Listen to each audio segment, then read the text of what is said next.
Assalamualaikum warahmatullahi wabarakatuh. Perkenalkan, nama saya Jody Pranata, NPM 1834020139, Fakultas Ekonomi dan Bisnis, Program Studi Ekonomi Manajemen, kelas 6B Manajemen Lingkungan dan Sumber Daya Alam. Baiklah, saya akan menjelaskan tentang pembinaan sumber daya manusia, hubungannya dengan pelestarian sumber daya alam. Manusia selalu berhubungan dengan lingkungannya, yaitu dengan usaha memanfaatkan sumber daya alam dengan disertai pengolahan yang baik. Agar pengelolaan sumber daya alam terlaksana dengan baik, manusia dituntut untuk memiliki pengetahuan, keahlian, dan keterampilan.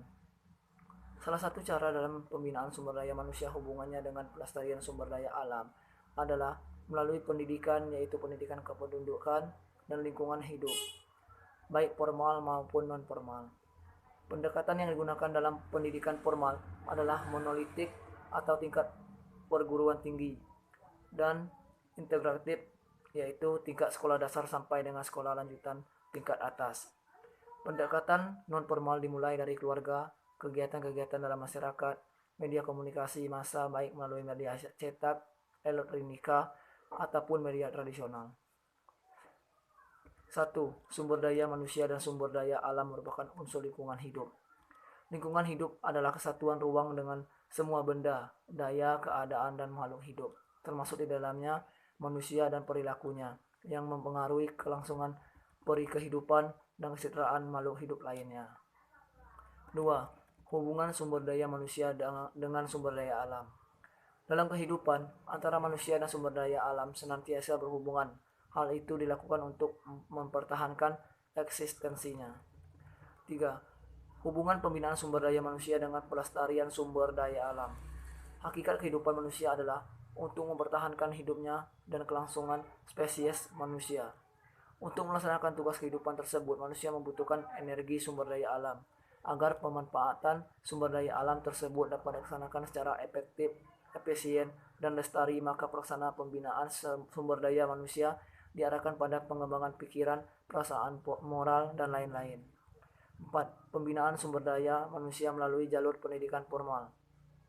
Pembinaan sumber daya manusia dalam hubungannya dengan pelestarian sumber daya alam melalui jalur pendidikan formal disampaikan bersama-sama dengan pendidikan kependudukan yang sering disebut dengan pendidikan kependudukan dan lingkungan hidup. Pendidikan kependudukan dan lingkungan hidup diberikan pada tingkat sekolah dasar sampai dengan perguruan tinggi.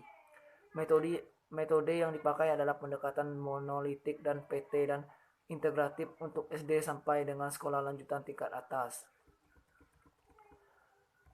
Pembinaan melalui jalur pendidikan non-formal. Pada jalur pendidikan non-formal, ini sering diabaikan, padahal jika dilaksanakan dengan teratur, disiplin, maka hasilnya akan baik.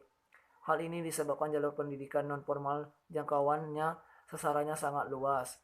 Di antaranya ada pun kegiatan-kegiatan yaitu PKK tingkat desa wisma, RT, RW, dusun, atau desa. Kegiatan Karang Taruna, kegiatan lembaga ketahanan masyarakat desa, kegiatan muda-mudi, dan lain-lain. Melalui kegiatan tersebut, bisa diadakan penyuluhan-penyuluhan, diskusi, atau sambung rasa.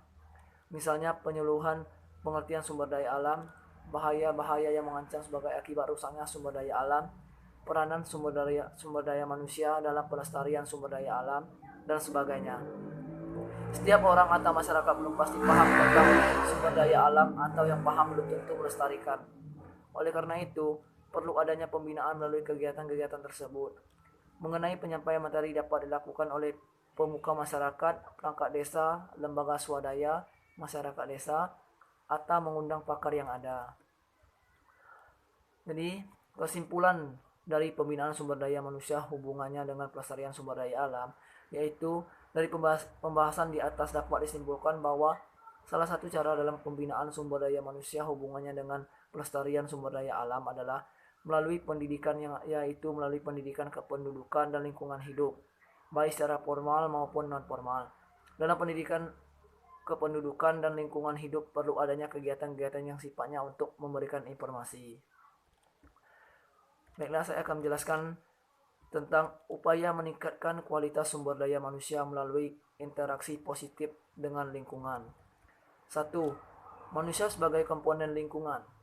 Apabila diperbandingkan keragaman dan jumlah antara spesies manusia di satu pihak dengan tumbuhan dan hewan, di pihak lain maka segera tampak betapa kecil dan sedikitnya spesies manusia di bumi ini. Namun demikian, apabila perbandingan didasarkan atas potensi dalam mengubah lingkungan bumi, maka jelas manusia memiliki potensi yang lebih jauh besar.